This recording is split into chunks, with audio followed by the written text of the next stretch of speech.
Sir. नमस्ते जी, आपको भी और पड़ताल टीवी देखने वालों को सभी को मेरा नमस्कार। आज तो भारतीय सेना ने उन सभी विधवाओं को मतलब एक सैल्यूट किया है, उन आतंकियों को मारकर वहां ठिकानों पर हमले बोलकर, जिनको विधवा कर दिया था 22 तारीख को, और चुन चुनकर आदमियों को मारा था, औरतों को छोड़ दिया था, बच्चों को छोड़ दिया था। तो जो आज ये रात को कार्रवाई हुई है, एक्शन लिया है भारतीय सेना ने, कैसे देखते हैं इस पूरे एक्शन को आप? इसमें ऐसे गिल साहब, एक तो इन्होंने जो ऑपरेशन का नाम रखा सिंदूर, शायद इसीलिए रखा है क्योंकि इन्होंने सिंदूर उजाड़ा था। बिल्कुल। लेफ्टिनेंट नवीन नरवाल की मिसेज हिमांशी का, तो सिंदूर वो इनको याद दिलाया भी कैसे सिंदूर उजाड़ते हैं और इसका अंजाम क्या होता है जी। तो इन्होंने एक्चुअली जो ये मॉक ड्रिल थी आज 7 तारीख की, हाँ। ये तो एक ध्यान भटकाने के लिए थी शायद, कि ताकि पूरा पाकिस्तान ये सोचे कि भाई ये तो मॉक ड्रिल करेंगे 7 तारीख को, उसके बाद ही एक्शन लेंगे जी।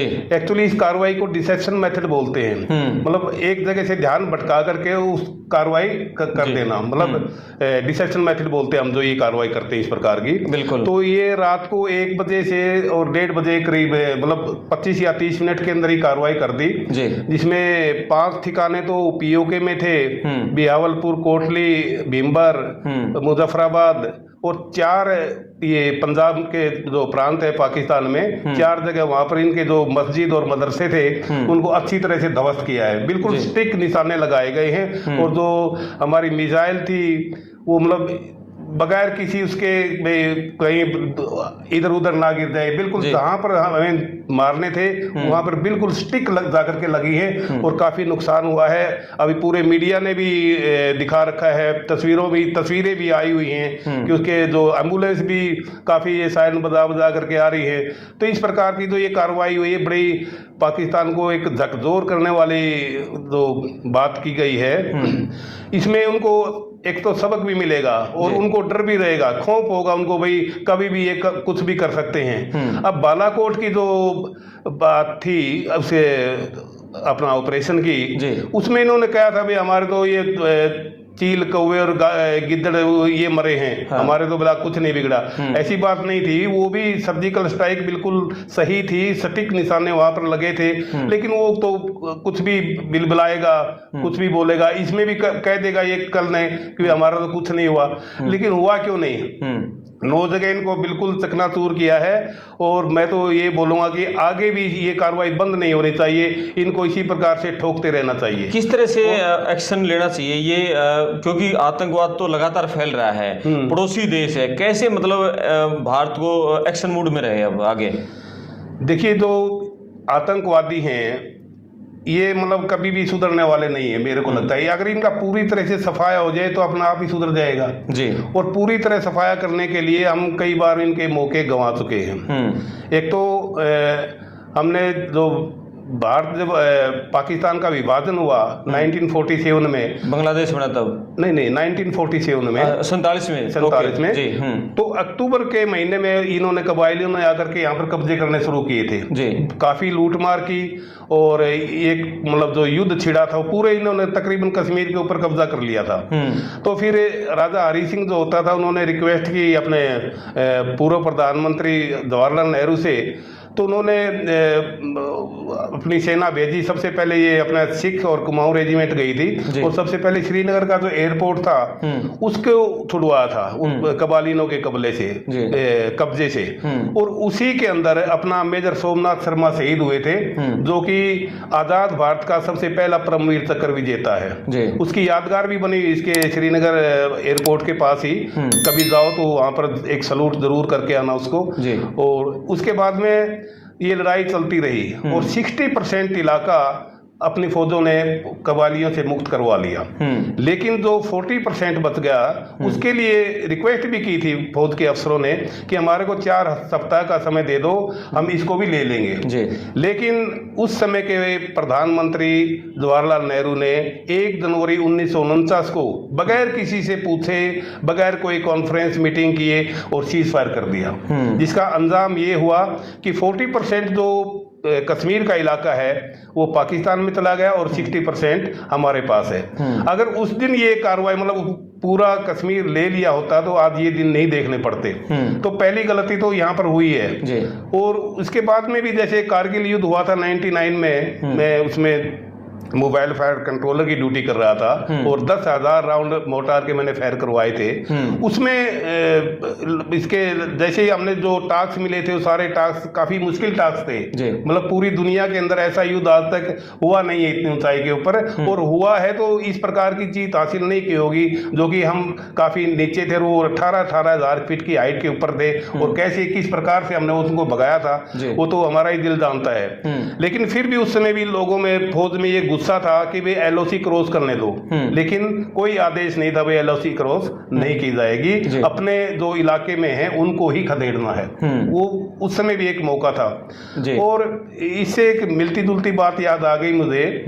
एक कारगिल युद्ध के दौरान ही मई के लास्ट में एक पाकिस्तान का एक कैंप लगा हुआ था, वोल्टेरी कुछ नाम की एक जगह है। उस दिन वहां पर नवाज शरीफ और अपना जनरल परवेज मुशर्रफ भी उस कैंप में थे। तो उस समय अपने जो एयर थे वो स्ट्राइक के लिए जा रहे थे, वो अभी हमले कर रहे थे इनके ऊपर। तो एक जूनियर जो पायलट था उसने उस कैंप को देख करके और मिसाइल लॉक कर दी।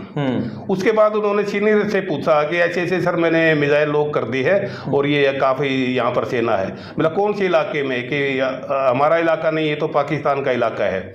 भाई पाकिस्तान के इलाके में हमने फायरिंग नहीं करना, जो हमारा इलाका है उसी में करना है। पाकिस्तान बॉर्डर को हमने क्रॉस कर भी लिया है तो लेकिन फायरिंग नहीं करना यहाँ पर। तो उसने फायरिंग नहीं करने दिया।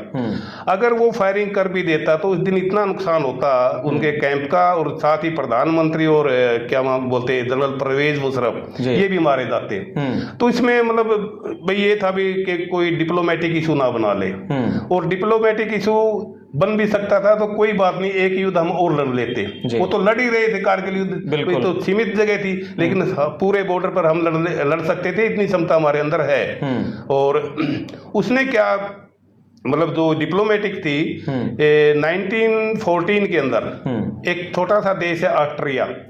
ऑस्ट्रिया के जो राजकुमार है ड्यूक बोलते हैं उनको, उसकी हत्या कर दी थी। और उसमें इतना मतलब डिप्लोमेटिक इशू बना दिया कि इसका अंजाम ये हो कि फर्स्ट वर्ल्ड वार था जो इसी वजह से हुआ था, जो कि 1914 से लेकर के 1918 तक चला था। और इसमें मतलब उस एक ड्यूक की हत्या करने में या कि राजकुमार की हत्या में, तो ये भी एक डिप्लोमेटिक इशू बन जाता। लेकिन हम तो ये बोलते हैं अगर बन भी जाता और एक युद्ध और भी हो जाता तो कोई बात नहीं, क्योंकि ऊंट के पेशाब करने से मरुस्थल कभी नहीं बहता, उसमें बाढ़ नहीं आ सकती मरुस्थल में। तो ये कार्रवाई हम कर सकते थे वहां भी, मतलब तो थोड़ा ये मान सकते भाई उस समय भी हम इनको काफी नुकसान पहुंचा सकते थे। और बाद में भी कभी ये समझौता कर लेते हैं, कभी उसी को नकार देते हैं। अभी सीज फायर के अभी कितनी बार उल्लंघन करते हैं ये एलओसी के ऊपर। मैंने नौकरी की है 3 बार, मैं एलओसी के ऊपर पोस्टिंग जा चुका हूँ। और मतलब पूरा इलाका जो इसका तकरीबन 740 किलोमीटर के करीब अपनी एलओसी लगती है पाकिस्तान के साथ में, और काफी इलाका मेरा देखा हुआ है और वहां पर रहे हुए हैं। तो इनका जो फायरिंग करते हैं शुरू वो करते हैं, खत्म हम करवाते हैं फिर उनसे जी। और इनका मकसद जैसे होली है, दिवाली है, बगैर किसी बात के ये फायरिंग खोलते हैं। जैसे क्रिकेट मैच है हिंदुस्तान पाकिस्तान का, फायरिंग होगा ही होगा चाहे कोई भी जीतो। तो वो शुरू जैसे वो कर रहे हैं, मान लो ज्यादा हाइट्स के ऊपर बैठे हुए हैं, वहां तो जो हमारे पोस्ट नीचे वहां ज्यादा फायरिंग करेंगे।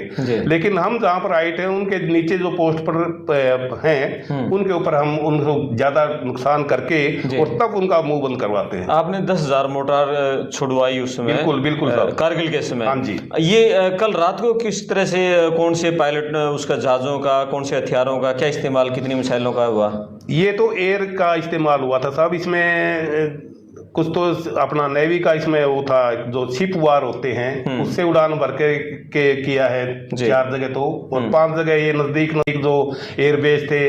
अभी ज्यादा किस कहाँ से किया, कैसे किया, इसके बारे में जो टॉप सीक्रेट होते हैं इसके बारे में बात नहीं करेंगे हम। और बाकी मिसाइल जो स्कल्फ मिसाइल थे वो इस्तेमाल की गई है। और इसमें क्या ये मिसाइल क्या है उनके रडार में नहीं आई। बिल्कुल। तो ये जो पीओके इलाका है, पाक अधिकृत कश्मीर, जो उसने कश्मीर के इलाके जो पाक ऑक्युपाइड कश्मीर, तो वो इलाका गढ़ बना हुआ है आतंक का आज के दिन। वो इसने गढ़ बना रखा है क्योंकि एक तो एलओसी है वहां पर, जो भी इंटरनेशनल बाउंड्री होती है, जैसे इंटरनेशनल बाउंड्री अपने ये गुजरात, राजस्थान और पंजाब में लगते, कुछ JNK में भी 199 किलोमीटर। इसमें क्या है, हम कितना भी इलाका ले लें या वो लड़ाई में हमारा इलाका ले लें तो लड़ाई के बाद में वो इलाका छोड़ना पड़ता है। LOC के अंदर क्या है, आज भी हम किसी, मान लो पाकिस्तान के अंदर कोई पोस्ट है, अगर हमने उसके ऊपर कब्जा कर लिया तो कर लिया, वो हमारा हो गया, वो वापिस नहीं होगा। दूसरी बात, उसमें जो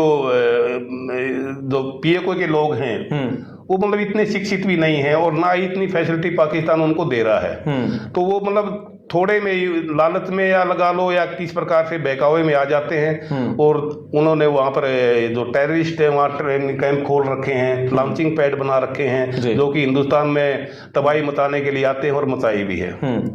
तो क्या लग रहा है ये रात को जो कार्रवाई हुई थी, भारतीय सेना इतनी पूरी तरह से सक्षम है कि पाकिस्तान को मतलब दोबारा हरकत करे तो बढ़िया तरीके से नेस्तनाबूद कर दे उसको? इसको जो ये रात को कार्रवाई हुई है, एक्चुअली वायुसेना ने क्या कार्रवाई की है और नेवी की भी इसमें मदद ली गई है। इसमें एक्चुअली भारतीय सेना का कोई वो नहीं था, आर्मी का भारतीय सेना, इंडियन आर्मी, हाँ, थल सेना का। और एक्चुअली फिनिश तो वही बात है जैसे मैं भी बता रहा था, आर्मी को ही करना है, क्योंकि कब्जा तो फुट होल्ड जहां पर होगा वो इन्फेंट्री करेगी। बिल्कुल। तो ये जो एक्चुअली स्पोर्ट्स में होते हैं हमारे, ये अपना जहाज हैं या आर्टिलरी गन है, आर्मर्ड फोर्सेज हैं, टैंक हैं, बाकी जो फाइनल फुट होल्ड करती है वहां पर इन्फेंट्री करती है और वही कब्जा जमाती है और वही कब्जा मान्य होता है। क्या भारत इस पोजीशन में है कि वो आने वाले सालों में जो POK है उसको अपने कब्जे में ले सकता है? बिल्कुल, आने वाले समय में क्या अभी भी ले सकता है, उसमें है ही कुछ नहीं, इसको तो मतलब 4-5 दिन के अंदर ही काबू कर सकते हैं। कितना इलाका है वो POK का? POK का भी इसमें एग्जैक्ट तो मैं नहीं बता पाऊंगा कितना, लेकिन अपने पूरे कश्मीर का 40% है, जो मैं पहले बता चुका हूँ। ठीक है, लेकिन भारत इतना सक्षम है कि वो ले सकता है अभी भी उसको? बिल्कुल ले सकता है, अभी भी ले सकता है। और हम अभी पेंशन 16 साल हो गए मुझे पेंशन आए, मैं अभी भी जाने के लिए तैयार हूँ। बिल्कुल, ये सैल्यूट है।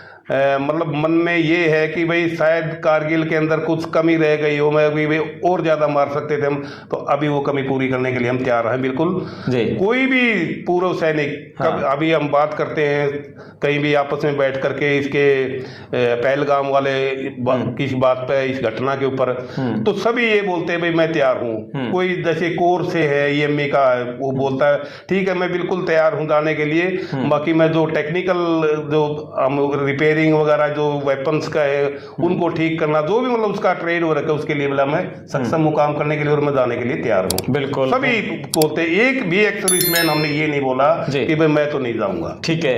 और जैसे है ना अभी मॉक ड्रिल की बातें चल रही थी लोगों के बीच में, कल से भी मॉक ड्रिल होगी।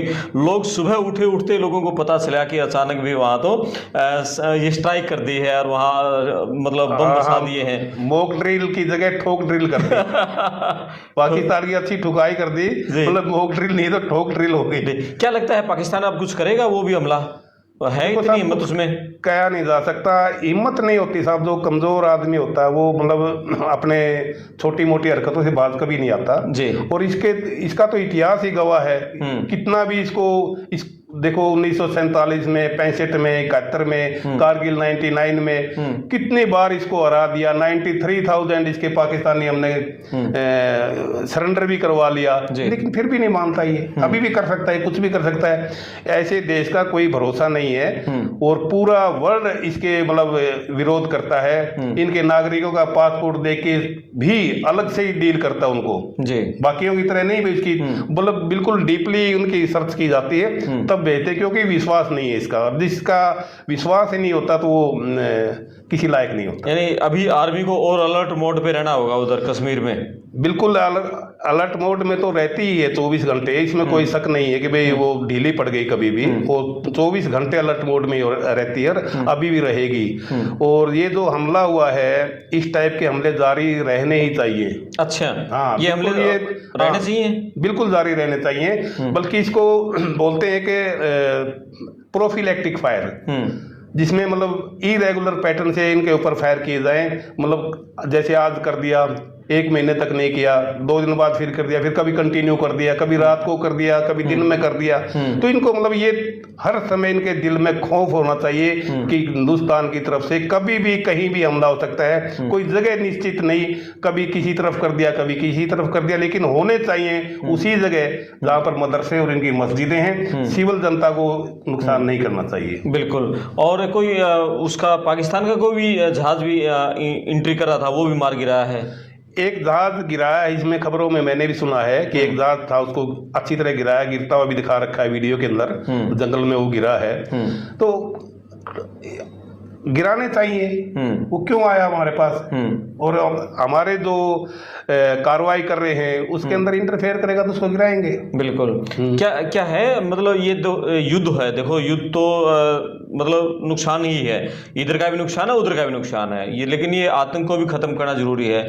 इसका कैसे एक ऐसा हल हो कि आम आदमी को नुकसान ना हो? युद्ध में तो सबका नुकसान ही नुकसान होता है, ये किस तरह से खत्म हो सकता है ये आतंकवाद? ऐसे गिल साहब बिल्कुल सही बात है आपकी। युद्ध में तो चाहे आप यहाँ लगा लो, चाहे इंटरनेशनल पार लगा लो, किसी भी देश के साथ लगा लो, युद्ध में नुकसान तो होगा ही होगा। चाहे कोई भी आप युद्ध उठा के देख लो, महाभारत देख लो, कुछ देख लो, इसमें मतलब नुकसान तो मतलब होगा ही होगा। लेकिन कब तक सहन करेंगे? ये नुकसान तो हमारे को उठाना ही पड़ेगा, नहीं तो इस प्रकार की हरकतें करता रहेगा।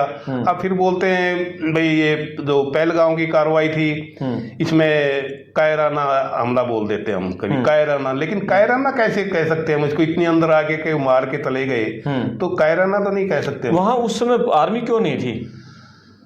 उस समय देखो, जो एक्चुअली जो वहाँ पर टूरिज्म सेंटर है, तो वो कश्मीर में इसका जो भी टूरिज्म से इनको इनकम होती है वो तो कश्मीर स्टेट को होती है। तो कश्मीर की जो गवर्नमेंट है उसकी जिम्मेवारी थी उन पर्यटनों को सुरक्षित रखना। एक्चुअली तो हम सही मायने से देखें तो उसकी भी तो जिम्मेवारी भाई, यहाँ पर 3,000, 3,500, 2,500 जितने भी पर्यटक आते हैं और उनकी सुरक्षा करने की जिम्मेवारी गवर्नमेंट की होती है और होनी भी चाहिए। जेके पुलिस नहीं थी वहाँ? हाँ, नहीं, कुछ नहीं था। होनी चाहिए थी। और आर्मी भी होती तो अच्छी बात थी। पहले बोलते हैं कि थी, लेकिन बाद में हटा दी तो उसका रिजल्ट ये मिल गया। अगर होते तो वो नहीं कर सकते। दुखदाई रिजल्ट आया उसका हटाने का। बिल्कुल। शायद ऐसा होते तो शायद ऐसा नहीं होता, बिल्कुल भी नहीं होता। अगर वहाँ आर्मी होती तो नहीं होता, पुलिस भी होती तो भी नहीं होता, वो भी अपनी ड्यूटी सही करती।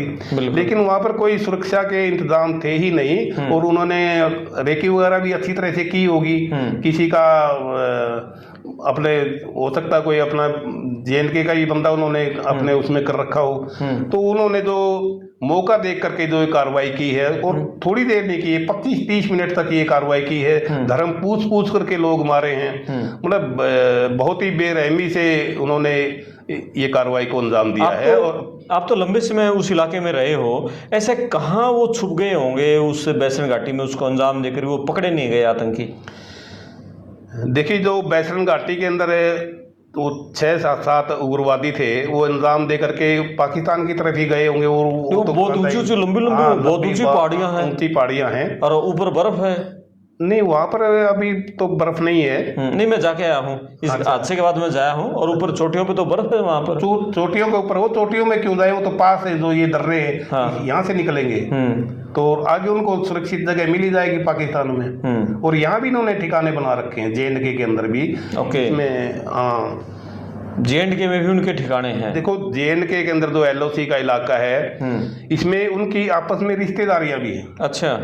तो ये पहले तो आते जाते रहते थे, अभी बंद कर रखा है, क्योंकि एक तो इससे उनको जो रिश्तेदार आएंगे या रहनुमा बोलते हैं उनको, वे भी रहनुमा करने इनकी, तो वो आते हैं तो हमारी खबरें भी लेकर के जाएंगे। अगर कोई नुकसान नहीं करके जाएगा तो हमारे इलाके की रेकी तो करके जाएगा, वो उनको बताएगा तो उग्रवादी आएंगे, उनको गाइड भी मिल जाएगा। पहले आना जाना था, बंद है उनका, अभी बंद ही कर रखा है। साल से जब से ये अपना सीज फायर हुआ है या कारगिल के बाद से, तो चोरी छुपे तो अभी भी आते जाते हैं वो। अच्छा। हाँ जी।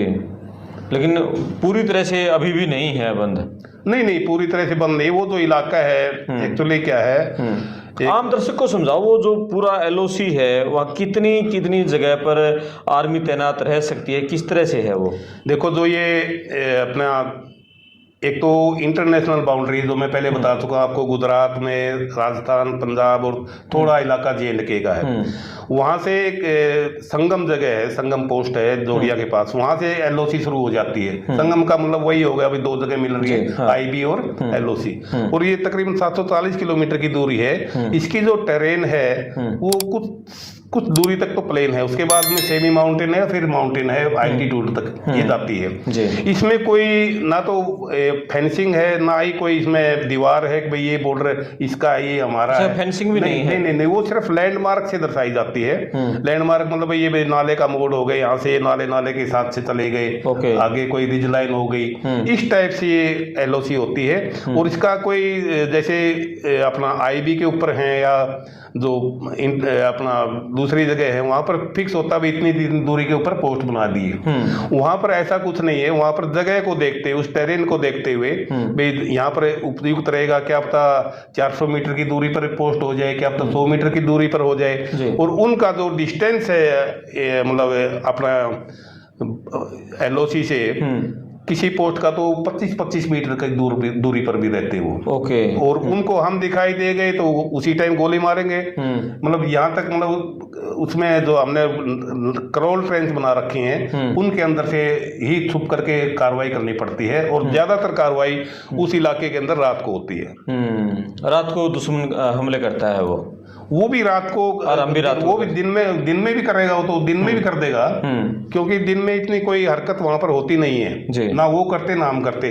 जितने भी हमने अपने पेट्रोलिंग करनी है या अम्बूस करने हैं वो रात के समय ही होते हैं। रात के समय होते हैं। और मौसम भी वहां पर ज्यादातर खराब ही रहता है। और इस मौसम में अभी मान लो कहीं पेट्रोल या अम्बूस में गए, पूरी रात जवान भीगते रहते हैं और सुबह अंधेरा होने से पहले वो अपनी जगह के ऊपर आ जाते हैं। ठीक है, चलो कुल मिला के ये है कि ऑपरेशन सिंदूर जैसी जो एक्शंस हैं भारत को लगातार लेने चाहिए लगातार, बीच में मतलब रुकना नहीं चाहिए। उनको हर समय जितना हरासमेंट हम कर सकते हैं उतना करना चाहिए, जैसे उन्होंने हमारे को कर रखा है। बिल्कुल, बहुत धन्यवाद। और ये थे सूबेदार मेजर जयपाल खटखड़ जी, जिन्होंने बताया कि कारगिल जो युद्ध हुआ था उस दौरान 10,000 मोर्टार इन्होंने छोड़े थे और बहुत सारे आतंकियों को ठिकाने लगा था। आप वीडियो पर अपने कमेंट्स करना, चैनल को सब्सक्राइब करना। मैं आपका दोस्त करमपाल, धन्यवाद सर। ओके साहब, धन्यवाद, थैंक यू, नमस्कार।